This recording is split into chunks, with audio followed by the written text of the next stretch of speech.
Alright, welcome to another episode or video of Tutorials with Tim. I am Tim, and in today's video we're going to kind of address some comments that you guys have left on the FMC tutorial that I did. So this is going to be a secondary video to that, to explain some different things that you guys had comments or concerns about or questions about in the comments section. So without further ado, let's go ahead and dive into this. So this is your FMC that's on board with your aircraft. When you open it up, when you just click it, comes up, nothing's blinking. This is what you see: nav data out of date. If you take the mouse and you click that, the hyphens will start blinking. Okay, that means you can now use your keyboard to input any text, any numbers, any data into this. So, but with this being right here, just go ahead and clear that out. That's all you need to do. I think some people may have some issues with the beginning of this when they are trying to use different things that aren't necessity or the way to do it. So this is the basic way, the easiest way and the simplest way to input your flight plan.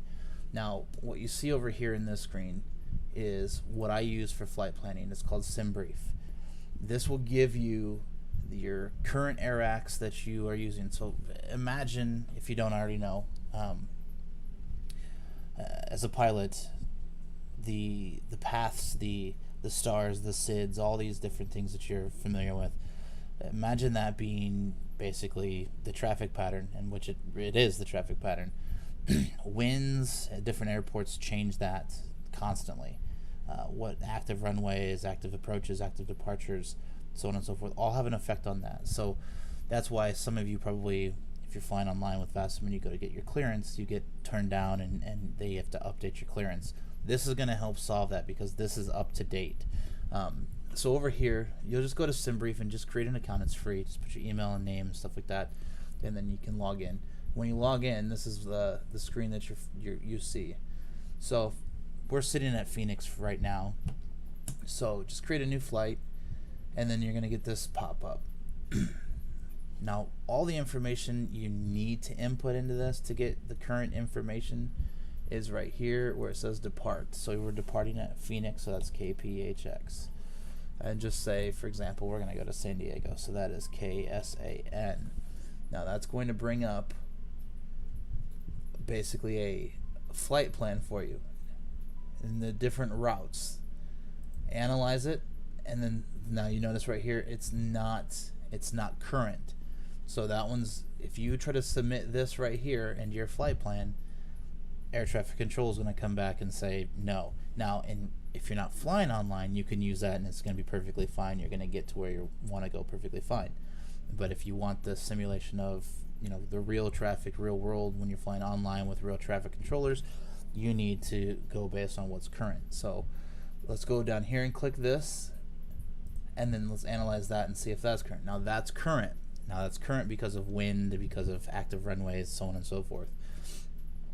It's a key thing to keep in mind that when you're flying online and you're using real traffic control, they're using systems like this and they're going based on that. So whatever this says is what they're applying to their pilots that they're flying or that they're controlling. So you'll see the route that it gives you, the BX-K4, PKE, and Lindy 4.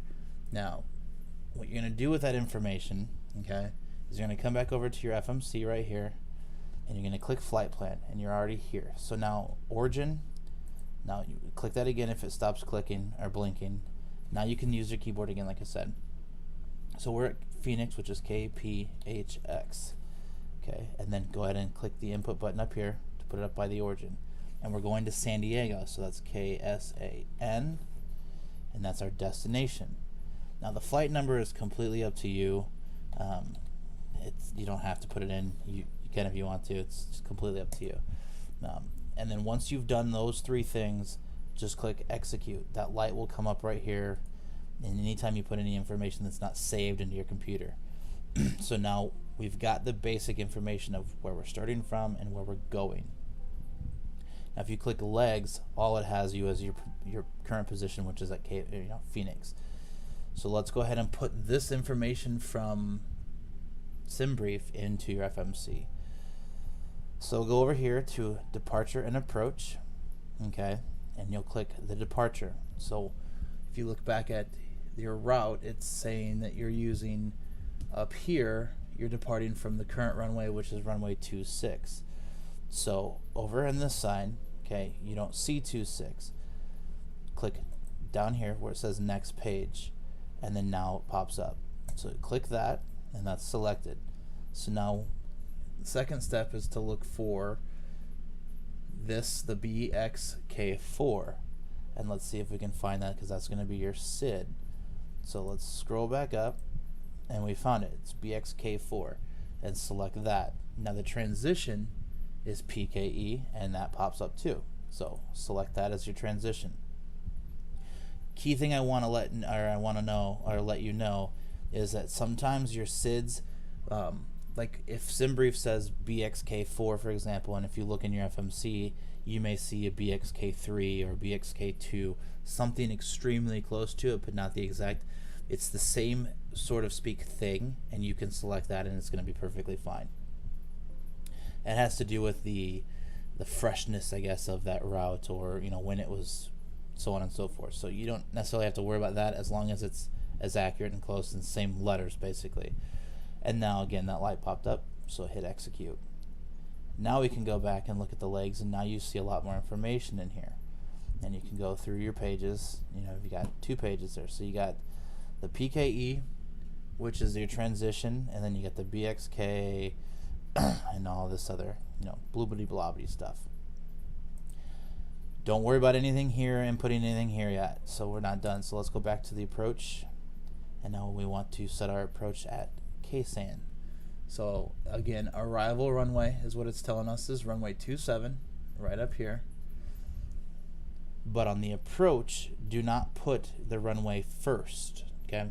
Key thing, remember, do not select the runway first. On departure, we did. On arrival, we're not. We're going to use our Lindy 4. As you see, we see Lindy 4, so select Lindy 4. And right here, this transition, you don't need to use this side anymore because you've already got the PKA transitioned on your departure, so that's in there. So leave that part alone on the transition, and then go ahead and pick your runway, which it says runway 27. RNAV or localizer, doesn't really matter which one, depends on how you're flying. Now if you only want to fly ILS, that's fine, that's up to you. You can go up here and you can select runway 9, and it's going to ask you if you want new information, and it may give you new information, and it didn't, so you're fine. So at this point now you can still select ILS runway 9, and that's select. Now don't worry about any of these transitions here, you're done with that, and hit execute. And now go back to your legs, and you'll see the PKA, and then you'll see this thing right here, discontinuity. To get rid of this, just click the one below it, which is lucky, and you'll see when you click it, it highlights it, and then click the discontinuity, okay, and it will get rid of that. But you see another one here. Now when it comes at the bottom, just go to the next page and click the top one, which is Sarge. Go back to the previous page, and then click that, and then remove that. So just scroll through your list and make sure that you don't see anything that says discontinuity or vectors. Vectors, you remove it the same way. Just click the one below it, and then click vectors, and then it'll delete that. So now that we have all the inconsistencies out of our flight plan, and we've got everything there, you can click execute, and that's it. Now, as far as the, excuse me, I won't zoom out enough because I haven't moved the aircraft yet, but you'll see, move this, you'll see that your lines have already popped up in your map here. Now this is obviously runway 26, so we're still distance from the runway 26. So as you taxi, that'll move. As far as the autopilot goes with that, and how you have this control it, is once you're ready to engage your autopilot, all you're gonna hit is LNAV right here, and when you click the LNAV, it's basically gonna fly based on these paths and these waypoints, and that's it. Fully automated, fully autopilot ready. and it's going to travel every single one to these points, and that's going to get you off the ground and then on the ground at your destination airport. So I know that there was, because it's completely accidental, and I don't know how to get it to accidentally happen. But let's see. No. There's down here, some people have said that it says like key not found, and if clear doesn't work, whatever text comes down here, if clear does not work, and it's happened to me a few times that this is aired out, but if clear will not remove, like no key found, or I can't remember the other thing, the text that'll come in there. If clear never works there and you can't input anything on your FMC, don't freak out. You don't have to restart or close the program. Just open your passenger one.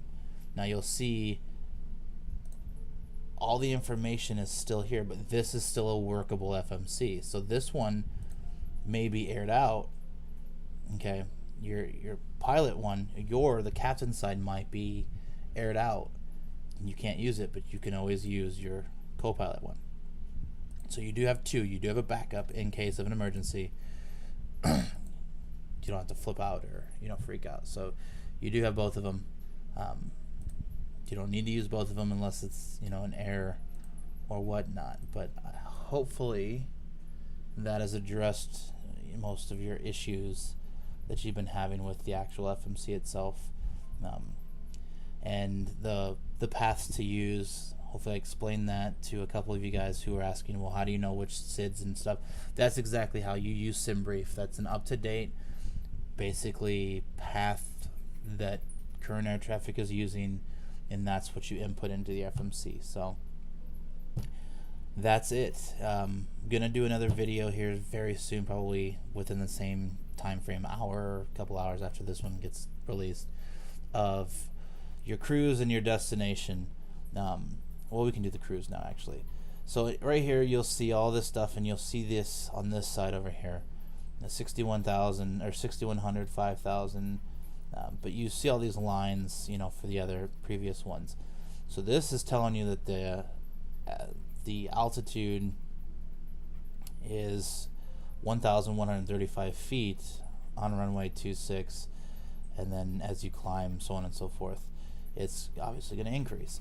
So if you go into cruise, and let's say this flight, we're going to do this flight at 30,000 feet. So just input 30,000, and you can input that over and click your cruise altitude, and then go back to your legs. Now you'll see information that's filled that section. So 30,000 is somewhat, it's not too low, it's not too high, but you could go higher on this flight if you wanted to, or you could go lower, it's up to you. But so this is telling you that 250 knots, that's the speed that you want to maintain, and while you're climbing through these, you're climbing. That's what the arrow indicates, that you're climbing. You should level out at right around the 30,000 feet once you hit to the BXK or the PKE transition. You definitely want to be there, obviously at that point. The main reason why you want to make sure that you try to adhere by that is, especially if you're going to use this section, which is your descent. If you want the plane to automatically descend with autopilot, it's crucial that you stick to this information. So, but if you don't use that, and if you manually do it, this just tells you at this point, these are the altitudes that you need to be at and the speeds that you should be at them by. That's that information there. So it's telling you basically that when you get into runway 9 in San Diego, the altitude, the elevation is 71 feet there. And as you're on your approach, you want to hit 2,000 to get on the localizer, and so on and so forth. So just information, more added information to kind of help you fly with proper values as far as where you should be altitude-wise and speed-wise. Obviously, 10,000 feet or below, you can't go past 250 knots. 10,000 feet and above, you're free to do whatever speed you want to within the capability of your aircraft, obviously. But and then again, if you're flying with air traffic control, especially in the real world, you don't necessarily have a complete control over your speed. Air traffic controllers will control your speed because there are other aircrafts on the same path in front of you and behind you. So it's very important and very crucial to adhere to what obviously traffic control is telling you and what your computer's telling you to do, and to stay at, so there's no mishaps in the air, no collisions, no crashes, and so on and so forth. So so hopefully that explains anything and everything that you've had concerns with. And if, again, please subscribe to the channel, it helps out a lot. And if you have any questions, definitely comment. I get back to them as soon as possible, and if I need to make videos for you to address your questions, concerns, I have no problem doing that. So I hope you enjoyed this video, and I hope this answered a lot of your questions, and if you need anything else, just let me know. And thank you for watching.